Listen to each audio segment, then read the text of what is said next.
کروں گے نہیں رہتا. بات سمجھا یہ ہے تاریخ کا سبب.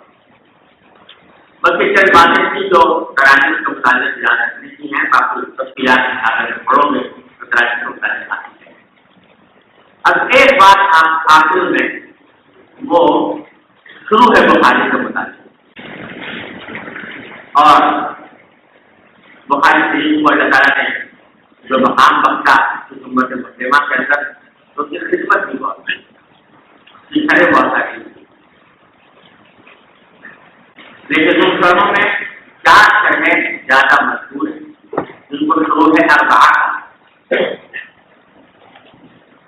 ان میں سے سب سے پہلی شرح جو زمانہ سب سے پہلی ہے وہ علامہ کرمانی رحمۃ اللہ علیہ کی شرح ہے، جس کا نام ہے القواصب الشرائع. القواصب الشرائع فی شرح صحیح بخاری علامہ کرمانی رحمۃ اللہ علیہ کی شروع ہے. اور ان 4 کتابوں میں ضمانت وہ سب سے متقدم.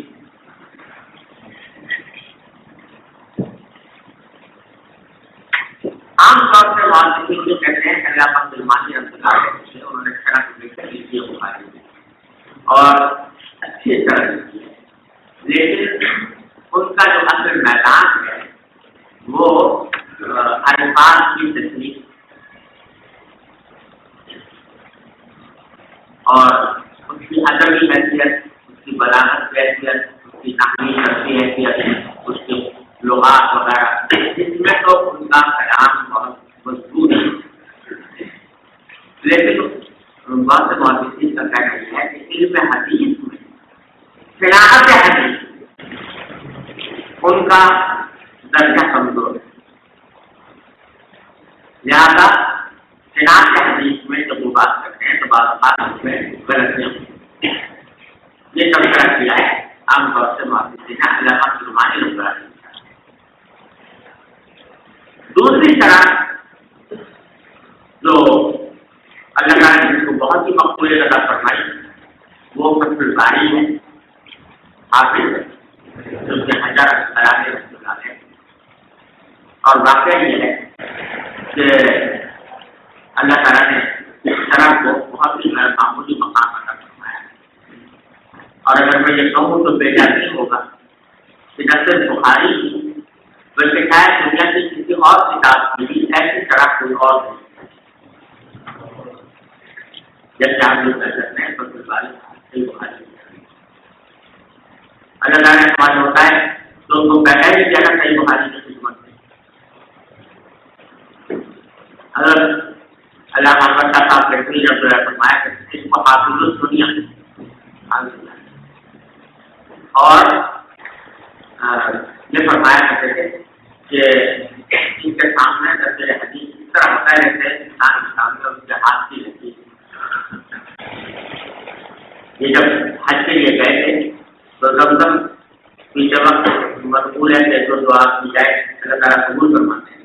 باؤ زمزم اور مقبول بنا تینوں نے دعا کی تھی کہ اللہ مجھے حافظ صحابی جیسا حافظہ کر. اللہ نے یہ دعا قبول فرمائی اور پھر اللہ نے کیسے حافظہ بھی کیا اور پھر انہوں نے صحیح بخاری کی طرح فتح الباری کی تعلیم فرمائی. اور اللہ رحمۃ اللہ علیہ نے اپنے ایک زمانے میں لکھا تھا کہ صحیح بخاری کی شرح کا ہر امت کے اوپر ہے. کسی نے صحیح بخاری کی اچھی شرح لکھ سکتی اس زمانے. تو بعد میں حافظ الدین صحابی کہتے ہیں کہ میرے استاد حافظ ابن حجر رحمۃ اللہ علیہ نے یہ کر چکا ہے. اس بات سے کہ بخاری کی شرح میں جتنے مسائل تھے ان کے اوپر بڑے ہی مخصوص اور محققانہ انداز میں امام بخاری حافظ ابن حجر نے کلام کیا ہے. جب بھی جگہ پر گفتگو کرتے ہیں تو اس کے سارے گروپ جہاں جہاں ہونا چاہیے وہ سب ان سے کام یہ لفظ ہے، مسلم میں یہ لفظ ہے، نمازہ میں یہ لفظ ہے، ابو داؤد میں یہ ہے، موجود میں اسماعیلی میں یہ ہے. دور دور کی کتابوں کے اندر جو الفاظ جو فرق ہوتے ہیں وہ سب چھپا ہے. آج تو کمپیوٹروں کا زمانہ ہے, آج تو کمپیوٹر سے نکال لیں, لیکن اس زمانے میں پہلے سے بھی نہیں ہوتی.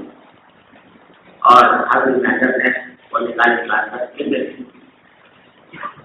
جو ہے حدیث کے تمام شروع کو یکجا کرتے, اس کے بارے میں بحث کرتے ہیں. پھر لغوی بحث, نحوی بحث, فقہی بحث, اصول حدیث سے متعلق بحث, اسناد حدیث سے متعلق بحث, رجال حدیث سے متعلق بحث, ہر قسم کی تفصیلات اللہ تعالیٰ اور مقبولیت کی عطا فرمائی. یہاں تک کہ لوگوں نے مصیبت الباری کے بارے میں یہ مقبولیت منسوخ کر دیا اللہ ہجرت کا بعد الفتح, یعنی حدیث ہے کہ رسول اللہ جب فتح مکہ کے بعد ہجرت ختم ہو تو اس کو یہاں چسپاں کیا تو فتح کے بعد رسول الباری کے بعد اس کو چھوڑ کر کسی اور طرف جانے کی ضرورت نہیں. اللہ ہجرت کا بعد یہ اللہ تبارک و تعالیٰ نے کام دیا ہے. اور جیسا میں نے کیا تو رسول الباری کے علاوہ بخاری کی دوسری خدمت ہوتی ہے تفریح التعریف کے نام سے ساری تعلیمات کی طرح الگ لکھی ہے. اور رسول الباری کا مقدمہ ہے حج الثانی اور دو جلدوں اور مقدمہ بتانے خود اصول حدیث کے انتہائی اہم مذاہب پر مشتمل ہے. ایسی کتاب کو کوئی نہیں. اللہ تعالیٰ کو درجات درست فرمائے اور اللہ تعالیٰ نے ان کو ایسا لگتا ہے کہ ہماری خدمت کے لیے منتخب کرتا ہے. تیسری شرح ہے عمدۃ القاری جو علامہ بدر الدین عینی رحمۃ اللہ علیہ.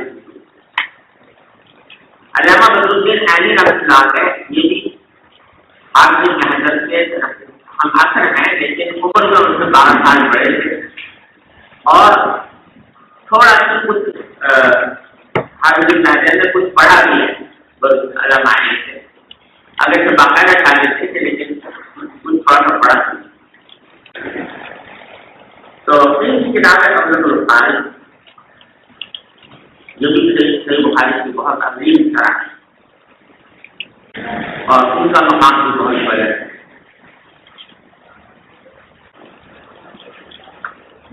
انہوں نے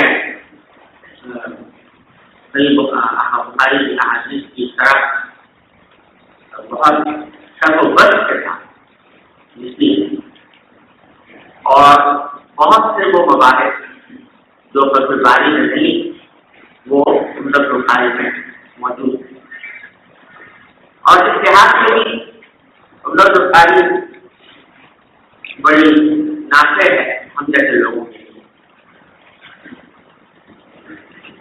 دو ایسے ہوتے ہیں, ایک تو یہ کہ علامہ عینی حنفی حافظ ابن حجر تحقیق ہے تو اس میں حنفیت کے دلائل حنفیت کا موقف زیادہ وضاحت کے ساتھ ملتا ہے. اور دوسرے اس لیے حافظ ابن حجر کے اور علامہ عینی کے طریقوں میں فرق یہ ہے کہ حافظ ابن حجر کسی حدیث پر ایک جگہ پر نام کر لیتے ہیں بہت پسند ہے. اگر ایک حدیث پر 10 جگہ آئی ہے تو اس میں سے کسی ایک باب کا انتخاب کر لیں گے جہاں پر وہ مفصل کلام کریں گے اس حدیث کے تمام معلومات. لیکن جہاں اور جگہ آئے تو پہلے اس کے اوپر کلام بڑا باب میں جب بڑا باب میں آئے گا وہاں پر پھر وہ کلام تو ایک مرتبہ کر کے فارغ ہوتی. علامہ عینی یہ کرتے ہیں کہ اگر سے ایک جگہ مفصل کلام کیا ہو لیکن جس کی مطلب وہ حدیث آئے گی تو اس کا خلاصہ ضرور بیان کریں گے. ہم جیسا آدمی جو فرض کرو حدیث پڑھ رہا ہے اب جب وہ اس کو ملتا ہے کہ حافظ ابن حجر کہتے ہیں بڑا بعد میں گزر چکا ہے اب وہ دوبارہ باب سے مراجعات کرنا نکالنا مشکل ہوتا ہے اور علامہ عینی وہیں پر کلام کر جاتے ہیں. اس لحاظ سے تو اس کو اس لحاظ سے طور پہ جاتے ہیں.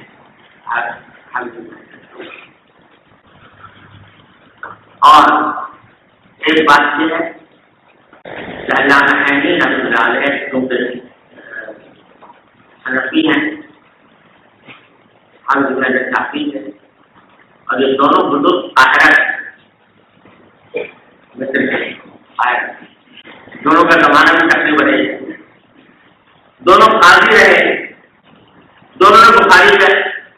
دیا ہے اور دونوں نے چڑھے لکھی ہے، لیکن ہوا یہ ہے کہ علامہ نے چڑھا لکھی بعد میں شروع کی حافظ بن حجر کے بعد، حافظ بن حجر پہلے سمجھے نا؟ تو ہوا یہ کہ حافظ بن حجر اب کافی احترام لکھ چکے تھے اس وقت، علامہ نے لکھی شروع کی تو ایک ایسے صاحب تھے جو حافظ بن حجر کے حلقے میں بھی جایا کرتے تھے، علامہ علی کے حلقے میں جایا کرتے تھے، برہان الدین خضر خان۔ علامہ علی نے ان سے کہا کہ بھائی تم حافظ بن حجر کے حلقے میں جاتے ہو، وہ شرح لکھتے ہیں وہ بخاری کی، تو جو تمہیں جو کاپیاں دیتے ہیں وہ تو وہ مجھے بھی دکھاتے ہو۔ چنانچہ برہان الدین خضر جو ہے وہ بخاری کی حافظ بن حجر کاپیاں لا کر علامہ علی کو دے۔ اب علامہ نے جب شرح لکھنی شروع کی تو اپنی شرح میں حافظ بن حجر رحمۃ اللہ علیہ کی باتوں کے اوپر اعتراض اور اس کے اوپر تردید وغیرہ کرتی یہ اس میں شامل کر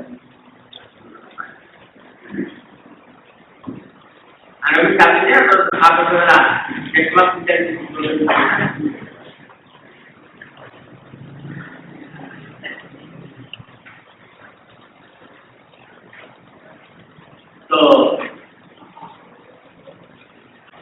یہ کہیں شروع کر دی۔ تو اب یہ کہتے ہیں علامہ علی کہ جب انہوں نے کافی میں دیکھا کافی میں حضرت نے کھلا بات سے استدلال کیا تو وہاں سے بالا بابو بالا بابو اشارہ اب بیٹھے تھے، ان کی بات نقل کی اور اس کے اوپر اعتراض کیا ان کی تردید، تو ان کی شرح اس طرح مشتمل ہو گئی حافظ بن حجر کی تردید کے اوپر۔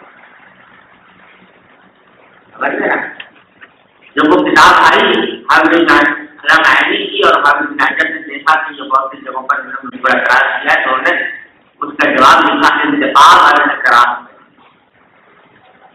سمجھے نا؟ تو یہ قصہ چلتا رہا، لیکن مہاراج یہ سب ہمارے بزرگ ہیں، سب ہمارے سب کے تاج ہیں اور سب کا مقام بہت بلند ہے، ان کی آپس کی خدمتیں انہیں کو زیب دیتی ہیں۔ ہم لوگوں کے لیے دونوں جو ہے وہ ملائک کا احترام ہوتی ہے، تو لیکن اس میں شک نہیں ہے کہ جو منصفین ہیں انہوں نے یہ کہا ہے کہ باوجود علامہ علی کی طرح سے بہت سے خزائن امتیازات سے اب بھی جو مقام حافظ بن حجر کی شرح باری کو حاصل ہے وہ کتاب کے نام پر سمجھ لگا بھائیو۔ مہاراج ہم آ کر بزرگ سے چشمہ پہ چلتی رہتی تھی، سمجھا؟ تو ان چشمہ کو ماں کا دلچسپ صحیح ہے کہ جو ہے علامہ علی رحمۃ اللہ علیہ جو ہے ان کے زمانے میں بادشاہ کا معین بھی تھا، اس میں جامع مسجد بنائی،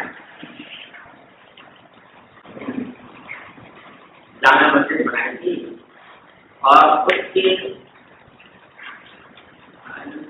کی شان میں حافظ بن حجر سے فقیرہ تھا اس کی تعلیم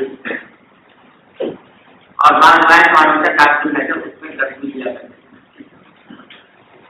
اتفاق ایسا ہوا تو اس کا منارہ بھی پڑا،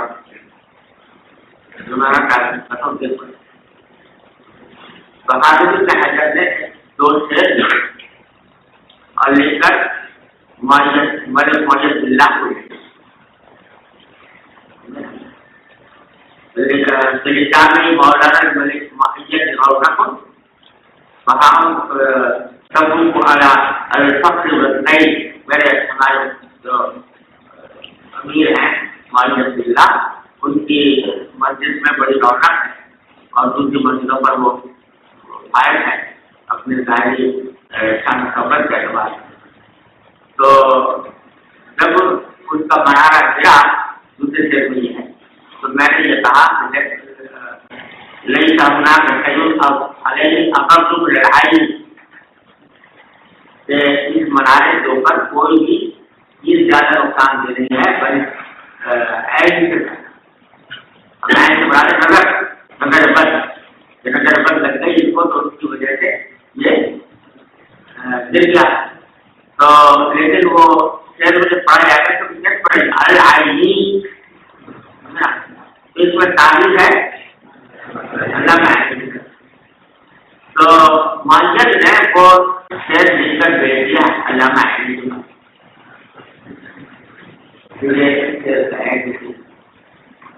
تو علامہ عینی نے 2 شعر کے جواب میں لکھ دیے.